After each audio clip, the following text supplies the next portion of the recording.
আজকের রেসিপিটা সম্পূর্ণ গ্রামীণ পদ্ধতিতে বানাইতেছি। তো যাই হোক, প্রথমে আমি নিয়ে নিলাম একটা আঁশ। আঁশটা ভালো করে সিলে কুইটে বেছে ধুয়ে পরিষ্কার করে নিয়েছি। আর ঠান্ডার দিনে আঁশ খেতে কার কার ভালো লাগে কমেন্ট করে আমাকে অবশ্যই জানাবা। প্রথমে তো দিয়ে নিলাম আমি হলদির গুঁড়া, আর দিয়ে দিলাম অনেক গুণা শুকনা মরিচের গুঁড়া। আর হাঁসের মাংসের মধ্যে ঝালের পরিমাণটা বেশি লাগে, তার জন্য গুঁড়া মরিচটা বেশি দিলাম। তারপর দিয়ে দিলাম জিরা, ধনিয়া, আর এখন দিয়ে দিলাম নুন, তারপর আদা রসুন বাটা দিয়ে দিলাম। তো আমরা এরম করে রান্না করি, আর ওরে তুঙ্গুর হাতে তুলে ধরতেছি।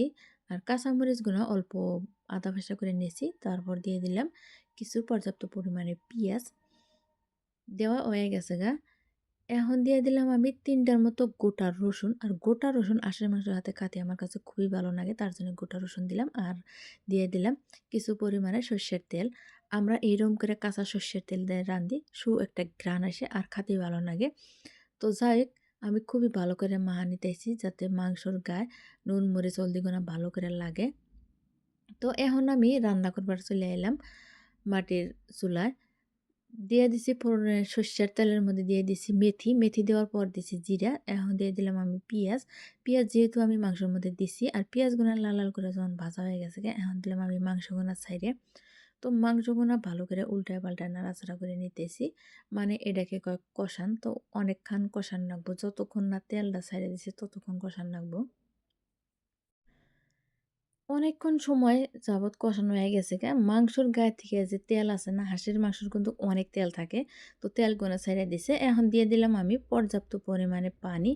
আর আমি ঝোলের পরিমাণটা মোটামুটি রাখবো, সেই হিসাবে আমি ঝোল দিয়ে দিলাম। তো এই যে দেখতেছো, এখন যেটা দিলাম এটা হলো গরম মশলা।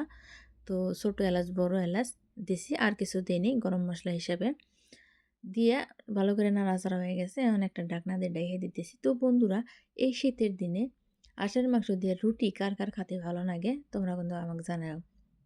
তো এখন দিয়ে দিলাম আমি কিছুক্ষণ পর তেজপাতা। আর তেজপাতাটা আমি এবার করে দিই যাতে সুন্দর গ্রান্ডা মাংসের মধ্যে থেকে যায়, ওই হিসাবে আমি পরবর্তীতে দিয়ে দিই। দেওয়ার পর আরও কিছুক্ষণ পর এই যে ঢাকনাটা তুলে নিলাম। তো এই যে দেখতেছো মাংসের কালারটা খুবই সুন্দর হয়েছে। আর উপর দিয়ে কিছু আমি ধনিয়ার পাতা ছিটিয়ে দিছিলাম, তো ওটা দেখাই নেই। তো যাই হোক, ঝোলের পরিমাণটা এরম হয়েছে। এখন আমি এটা চুলাই থেকে নামাই নেব। একটা বাটির মধ্যে আমি বাইরে নিতেছি। তো দেখতেছি কালারটা কত সুন্দর হয়েছে না, দেহে লোভ লাগতেছে, খাবার মন খেতেছে। তো খুবই সহজ পদ্ধতিতে হাঁসের মাংস রান্না করলাম বন্ধুরা। আমার এই রেসিপিটা তোমার কিরম লাগছে তোমরা কমেন্ট করে জানাও।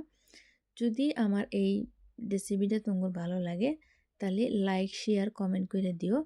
আর আজকের মতো তোমার কাছে থেকে বিদায় নিতেছি। আবারও আসমো কোনো নতুন রেসিপি নিয়ে। তত টাইম তোমরা সুস্থ থেকো, ভালো থেকো, আমার পাশে থেকো সবসময়। আর এইরকম করে যদি হাঁস বানায় খাও তো অবশ্যই আমাকে কমেন্ট করে জানাও যে আমার রেসিপিটা দেই, হ্যাঁ তোমরা রেসিপি বানায় খাইছাও। তো আমার খুবই ভালো লাগবে।